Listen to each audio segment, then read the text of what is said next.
अस्सलामु अलैकुम नाजरीन, हम पर अल्लाह रब्बुल इज़्ज़त की जानिब से आखिरी निशानियाँ और आने वाले अजाबों की झलकियाँ शुरू हो चुकी हैं, जिन्हें हम मामूल की चीज़ें समझते हुए माहौलियाती तब्दीली का नाम दे रहे हैं। हम जानते हैं कि इन सब में इंसानी अमाल भी शामिल हैं, लेकिन यह भी हकीकत है कि सब के अंदर इन सारे अमाल के साथ साथ खुद हमारी नाफरमानियाँ भी बहुत बड़ा किरदार अदा करती हैं। हर गुजरते दिन के साथ हम दीन से दूर होते चले जा रहे हैं और जरबियत के नाम से दीनी हुक्म से अपने मफाद के मुताबिक तावीलें निकालने में माहिर हो चुके हैं। यही वजह है कि अल्लाह तबारक व तआला की जानिब से हम पे वार्निंग के लिए कई सारे अजाब नाजिल किए गए, लेकिन हम है कि इन सबको माहौलियाती आलूदगी और ड्राइविड चेंज वगैरह का इंतजाम देकर बरियल जिम्मा गुजरते हैं और अपने करतूत सुधारने की जानिब कोई तवज्जो नहीं करता। आज भी हम इसी टॉपिक पर बात करने वाले हैं कि हालिया दिनों में हम जिस सूरत हाल से दो चार हैं, क्या वाकई ही कॉमन चेंज है या फिर अल्लाह रब्बुल इज़्ज़त की जानिब से आने वाले एक अजाब का हल्का सा नमूना है। दोस्तों, हम जानते हैं कि पिछले तकरीबन 8 से 10 सालों से स्मोक का मसला पूरी दुनिया में बढ़ता चला जा रहा है। इस हवाले से दुनिया के बड़े बड़े शहर जहां इस सफर का शिकार हैं, वहीं पर हर साल स्मोक की शिद्दत की फहरिस्त में बड़े सगीर पाको हिंद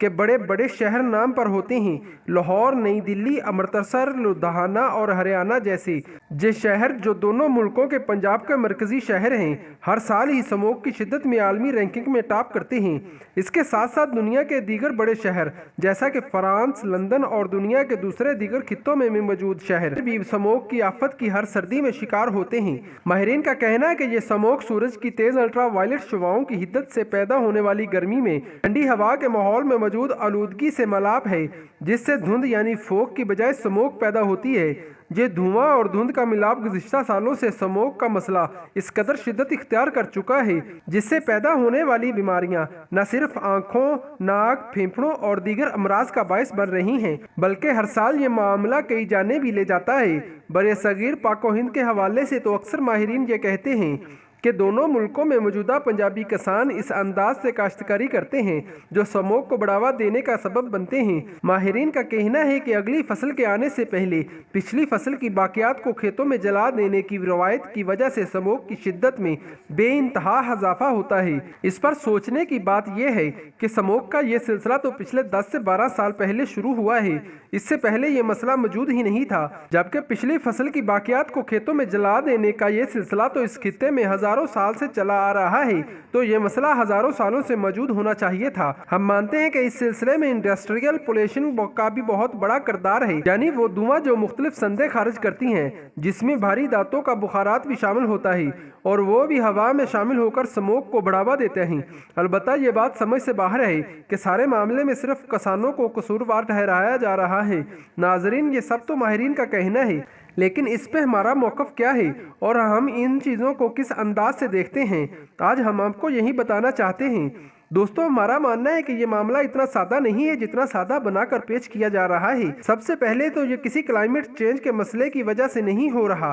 बल्कि हम इसको अल्लाह रब्बुल इज़्ज़त की जानिब से आने वाला एक छोटे दर्जे का अजाब समझते हैं। ये अजाब अल्लाह तबारक व तआला हम पर इसलिए नाजिल कर रहा है कि हम अपने अमाल पर नज़रसानी करें और अल्लाह तबारक व तआला की नाफरमानियाँ वाले अमाल से बाज आकर दीन और इस्लाम की मुकम्मल पैरवी कर सकें। इस मामले का दूसरा पहलू इससे भी कहीं ज़्यादा खतरनाक है, जो यहूदियों के आलमी एजेंडे से जुड़ा हुआ है। सबसे पहले अगर हम बात करें तो अल्लाह तबारक व तआला की जानिब से यह अजाब किस तरह है, तो हम इस अजाब के बारे में कुरान करीम की सूरत दुखान की आयात नंबर 10 और 11 की तशरीह करना चाहेंगे। इस सूरत में अल्लाह रब्बुल इज़्ज़त ने क़यामत की निशानियों में से एक निशानी यह बयान फरमाई है कि जब क़यामत बिल्कुल नज़दीक होगी और हज़रत ईसा अलैहिस्सलाम का दौर भी गुजर चुका होगा, तब अल्लाह तबारक व तआला दुनिया में एक ऐसी धुएं वाली हवा चलाएंगे जिससे सिर्फ और सिर्फ मोमिनीन वफात पाएंगे और यूं इस धुएं की वजह से पूरी दुनिया से मोमिनीन का इंतकाल हो जाएगा। इसके बाद दुनिया में सिर्फ काफिर बचेंगे और वो दुनिया के बदतरीन लोग होंगे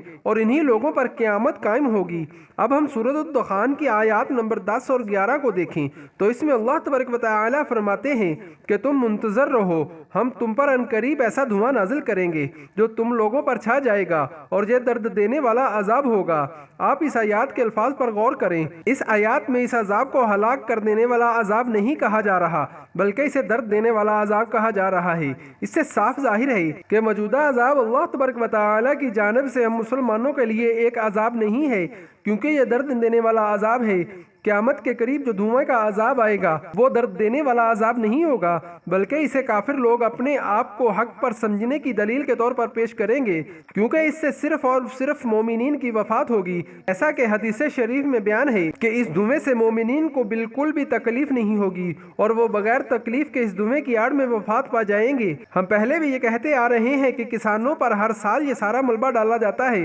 جبکہ صنعتوں کو کھلی چھٹی دی جاتی ہے اور وہ جیسے چاہیں آلودگی پھیلائیں، جبکہ ایک پریکٹس جو کہ اس خطے میں ہزاروں سالوں سے جاری ہے، اس کو موارد الزام ٹھہرانا دراصل اس معاملے کا دوسرا رخ ہے۔ اس سے پہلے ہم یہودیوں کے اس ایجنڈے پر بے شمار بات کر چکے ہیں کہ کیسے یہودی پوری دنیا کی خوراک کے وسائل کو اپنے قبضے میں لینا چاہتے ہیں۔ اس سلسلے میں یہود نے یہاں پہ کھلی چیزوں کو مسلسل پروپیگنڈے اور مارکیٹنگ کے ذریعے مضر صحت قرار دیا اور ان کی پیکنگ مارکیٹ میں متعارف کرا دی، اور یوں اب دنیا کے ترقی یافتہ ممالک میں تو کھلی چیزیں دیکھنے کو بھی نہیں ملتی۔ ان چیزوں میں پانی، آٹا اور آٹے کی تمام اقسام، دودھ اور دودھ سے بننے والی تمام چیزیں شامل ہیں۔ یہ تینوں چیزیں یعنی آٹا، پانی اور دودھ ہمیشہ سے انسان کی بنیادی ضروریات میں شامل ہیں۔ اب اگر آپ زراعت کی جانب دیکھیں تو اس وقت پوری دنیا سمیت خود برے صغیر پاک و ہند میں بھی ایسی فصلیں کاشت ہونا شروع ہو چکی ہیں جو کاشت ہونے کے بعد اگلی فصل کا بیج نہیں دیتی، اور اگلی فصل کے لیے کسانوں کو پھر سے سیڈ کمپنیز کی جانب سے فراہم کردہ بیج خریدنا پڑتا ہے،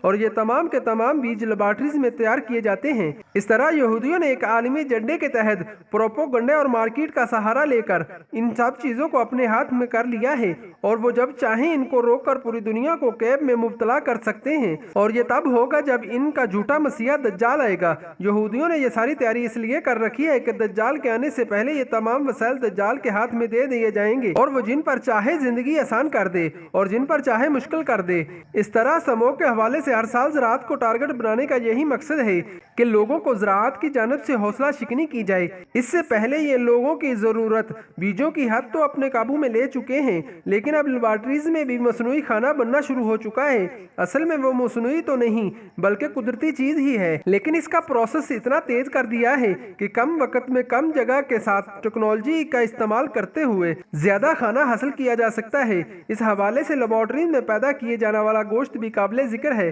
جس کی فارمنگ آئندہ چند سالوں میں نہایت تیزی سے ہونے والی ہے۔ یہی وجہ ہے کہ یہودی یہ چاہتے ہیں کہ پوری دنیا میں زراعت کی جانب سے دنیا کا دھیان ہٹ جائے اور ہر لحاظ سے دنیا کی خوراک پر یہودی کمپنیاں قابض ہو جائیں۔ اللہ رب العزت سے دعا ہے کہ ہمیں اپنے علم سے علم اور اپنی حکمت سے حکمت عطا فرمائے تاکہ ہم اس کے احکام پر عمل کرتے ہوئے مسلم دشمن طاقتوں کے منصوبوں کو سمجھ کر ان کا توڑ کر سکیں۔ آمین یا رب العالمین۔